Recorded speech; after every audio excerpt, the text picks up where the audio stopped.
Capítulo 6. 2010.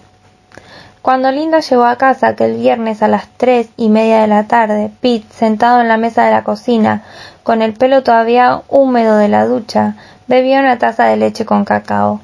Colgó el abrigo en una de las perchas junto a la puerta de atrás y volvió a tocarle la frente con el interior de la muñeca. Fresco como una lechuga, dictaminó. ¿Te encuentras mejor? Sí, respondió él. Cuando Tina ha llegado a la casa, le ha preparado unas galletas con mantequilla de cacahuate. Eres un buen hermano. ¿Dónde está Tina? En casa de Helen. ¿Dónde va a estar? Linda lanzó la mirada al techo y Pete se echó a reír. Virgen Santa. ¿Es la secadora eso que oigo? Sí, había un montón de ropa en la cesta y la he puesto a lavar. No te preocupes. He seguido las instrucciones que hay en la puerta de la lavadora y ha salido bien. Ella se inclinó y le dio un beso en la sien. ¿No eres un ángel? Lo intento, respondió Pete. Cerró la mano derecha para esconder la ampolla que le había salido en la palma. El primer sobre llegó apenas una semana más tarde, un jueves de nevadas inminentes. La dirección, señor Thomas Southberg, Skymore Street 23, iba escrita a máquina. En el ángulo superior derecho llevaba pegado un sello de 44 centavos dedicado al año del tigre. No había remite, Tom.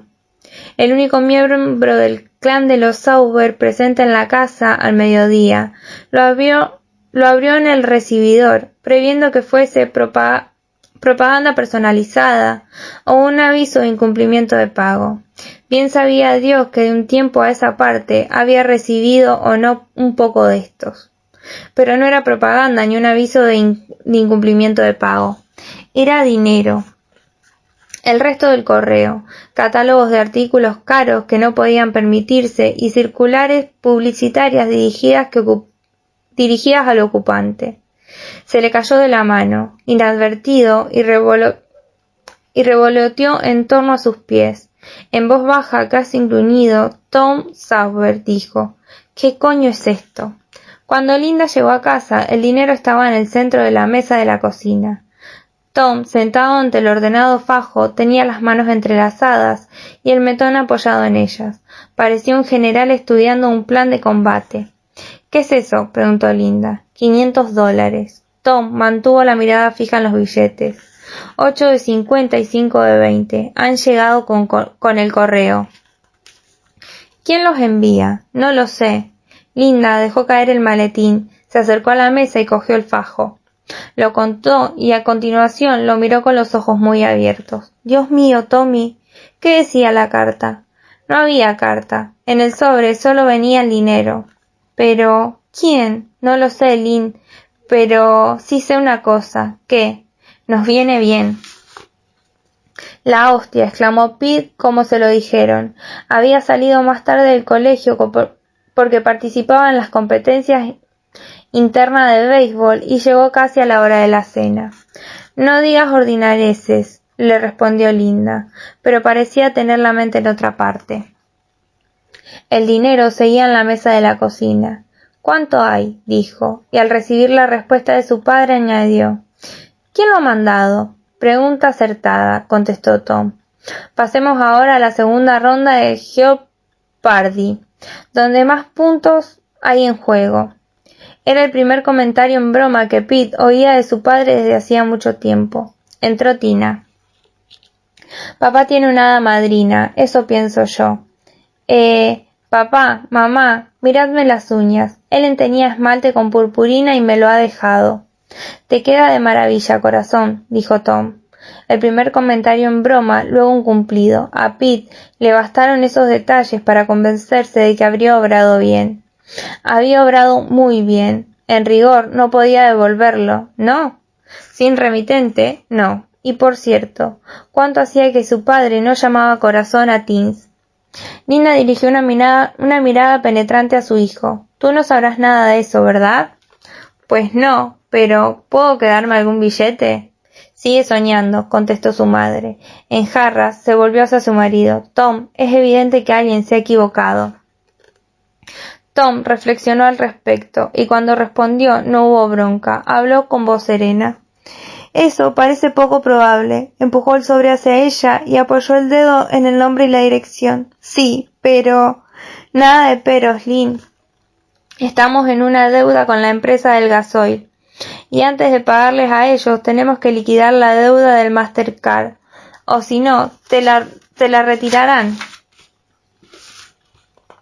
Sí, pero... Sí, te retirarán la tarjeta de crédito. Pierde la calificación de solvencia. Aún sí, sin asomo de bronca, tono tranquilo y razonable, persuasivo. Para Pete era como si su padre, después de un periodo de fiebre alta, de pronto se hubiese curado. Incluso sonrió. Sonrió y tocó la mano a Linda. Resulta que, por ahora, tu calificación de solvencia es la única que tenemos, así que debemos protegerla. Además, puede que Tina tenga razón. A lo mejor tengo una hada madrina. No, pensó Pete. Un hado higino.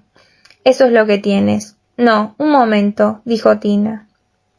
Ya sé de dónde ha salido en realidad. Se volvieron hacia ella. De repente Pete sintió calor por todo el cuerpo. No podía saberlo. Oh sí, ¿cómo podía haberse enterado? Aunque él había dicho aquella estupidez del tesoro enterrado y... ¿De dónde, cielo? Preguntó Linda. Del fondo de emergencia aquel. A lo mejor les ha llegado un poco más de dinero y ahora lo reparten. Pete dejó escapar una bocanada de aire insonora, y solo cuando ésta pasó entre sus labios tomó conciencia de que había estado conteniendo la respiración. Tom alborotó el pelo de Tina. El fondo no enviaría dinero en metálico, corazón. Enviaría un cheque, junto con un montón de impresos que firmar. Pete se acercó a los fogones. Voy a preparar más leche en cacao. ¿Alguien quiere? Resultó que todos querían. Los sobres siguieron llegando. El precio del franqueo aumentó, pero la cantidad no varió nunca. $6,000 al año, poco más o menos. No era una gran suma, pero estaba libre de impuestos y bastaba para evitar que la familia Sauber se ahogara en deudas. Prohibieron a los niños que hablaran de ello. Tina sería incapaz de guardar el secreto, advirtió Linda a Tom una noche. Lo sabes, ¿no? Se lo dirá esa idiota de amiga suya, Ellen, y ella lo pregonará a los cuatro vientos. Pero Tina no reveló el secreto en parte porque su hermano, a quien idolatraba, la amenazó con no dejarla entrar nunca más en su habitación si levantaba la liebre, y sobre todo porque se acordaba de las trapatiestas. Pete escondió los sobres de dinero en un hueco enguirnaldado de telarañas detrás de un trozo de zócalo suelto en su armario. Cada 4 semanas aproximadamente sacaba $500 y los guardaba en su mochila, junto con un sobre en el que constaba ya la dirección, una de las varias docenas que había preparado en un ordenador del aula de economía de la empresa del colegio. Se ocupó de los sobres una tarde a última hora, después de un partido de la competición interna, cuando el aula estaba vacía. Utilizaba distintos buzones de la ciudad para enviarlos al señor Thomas Sauber, residente en el número 23 de Sycamore Street, llevando a cabo esta obra benéfica para el sostén de su familia con la destreza de un consumado delincuente. Siempre temía que su madre descubriera que se traía entre manos, se opusiera, probablemente de manera enérgica, y todo volviera a ser como antes. Ahora todo era idílico. Se producía aún alguna que otra trapatiestas, pero, suponía él, las cosas no eran perfectas en ninguna familia, salvo en las antiguas comedias televisivas del Nick de noche. Podían ver Nickelodeon y Cartoon Network y la MTV y todas las demás, porque señoras y señores volvían a tener televisión por cable. En mayo se produjo otro hecho afortunado. Su padre encontró un empleo a tiempo parcial en una nueva agencia inmobiliaria, en el puesto de investigador preventa o algo así. Pete no sabía qué era, y se la traía floja. Su padre podía hacerlo desde casa, mediante el teléfono y el ordenador, y aportaba un poco de dinero, eso era lo importante. Otras 2 circunstancias importantes ocurrieron en los próximos meses posteriores, al momento en que empezó a llegar el dinero. Las piernas de su padre comenzaron a mejorar, esa fue una de las circunstancias. En junio de 2010, cuando por fin fue atrapado el autor de la de la matanza del centro cívico, como se dio en llamarlo, Tom empezó a andar sin muletas parte del tiempo y también a reducir gradualmente las pastillas de color rosa. La otra circunstancia era más difícil de explicar, pero Pete la percibía. Tina también. Sus padres se sentían, en fin, bienaventurados, y ahora cuando discutían exteriorizaban, además de enfado, sentimientos de culpabilidad, como si no mostraran la debida gratitud por la misteriosa buena fortuna que habían recaído en ellos. A menudo se interrumpían y hablaban de otros asuntos antes de las cosas de castaño oscuro. A menudo hablaban del dinero y de quién podía estar enviándolo. Esas discusiones quedaban en nada, y eso era bueno. No me descubrirán, se dijo Pete. No debo permitirlo y no lo permitiré. Un día de agosto de ese año, sus padres llevaron a Tina y Helen a una granja interactiva. Esa era la oportunidad que Pete venía esperando pacientemente, y en cuanto se marcharon, regresó al arroyo provisto de 2 maletas. Tras asegurarse de que no habían moros en la costa, volvió a excavar el raibazo para sacar el cofre y cargó los cuadernos en las maletas. Enterró nuevamente el cofre y acto seguido regresó a su casa con su botín. En el pasillo del piso de arriba tiró de la escalera abatible y subió las maletas al desván, un espacio reducido y de poca altura, muy frío en invierno y sofocante en verano. La familia casi nunca los utilizaba. Sus trastos sobrantes seguían almacenados en el garage. Las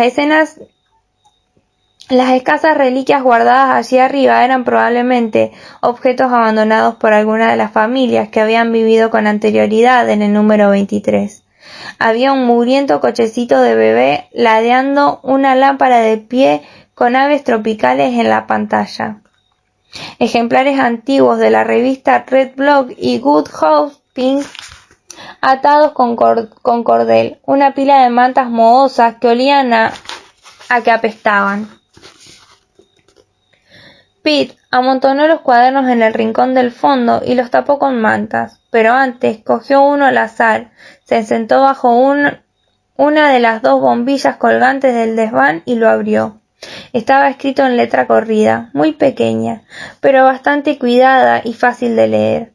No había tachones, cosas que Pete consideró digna de mención. Aún tenía ante los ojos la primera página del cuaderno.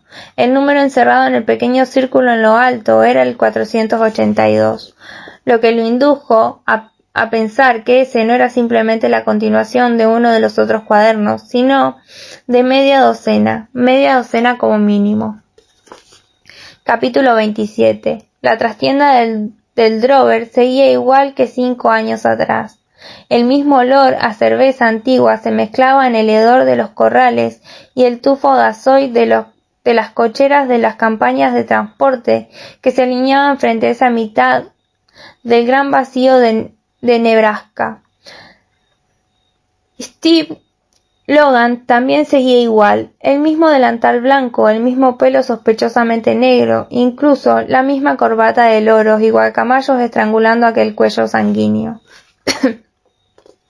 Vaya, ¿qué ven mis ojos? Pero si es Jimmy Gold, dijo, y sonrió a su desagradable manera de siempre, como diciendo, no nos caemos bien, pero hagámoslos ver. Has venido a pagarme lo que me debes, pues. Sí, contestó Jimmy, y se palpó el bolsillo trasero, donde descansaba la pistola.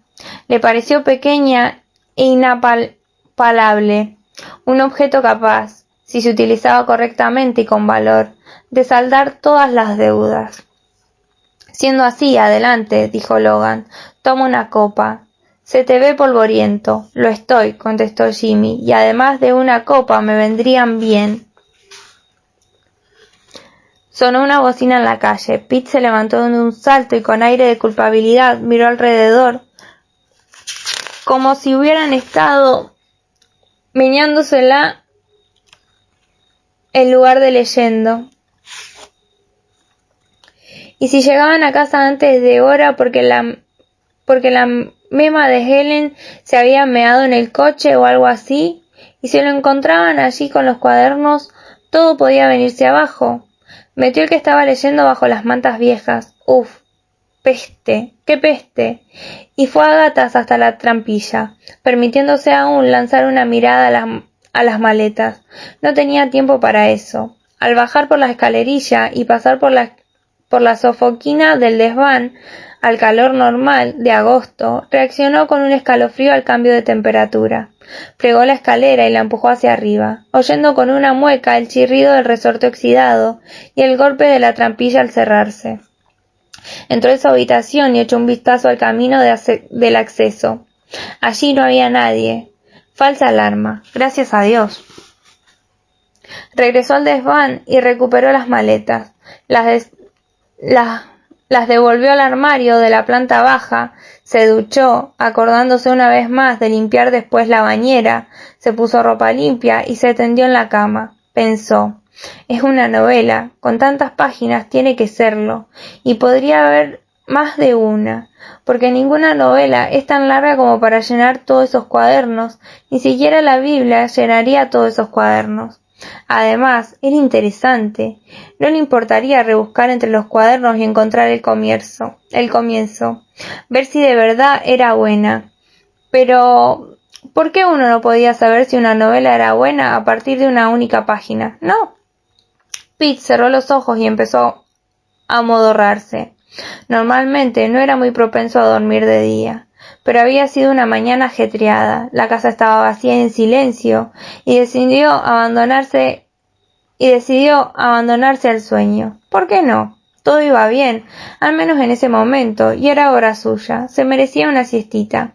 Sin embargo, ese nombre, Jimmy Gold, Pete habría jurado que lo habría oído ya antes, en clase quizá.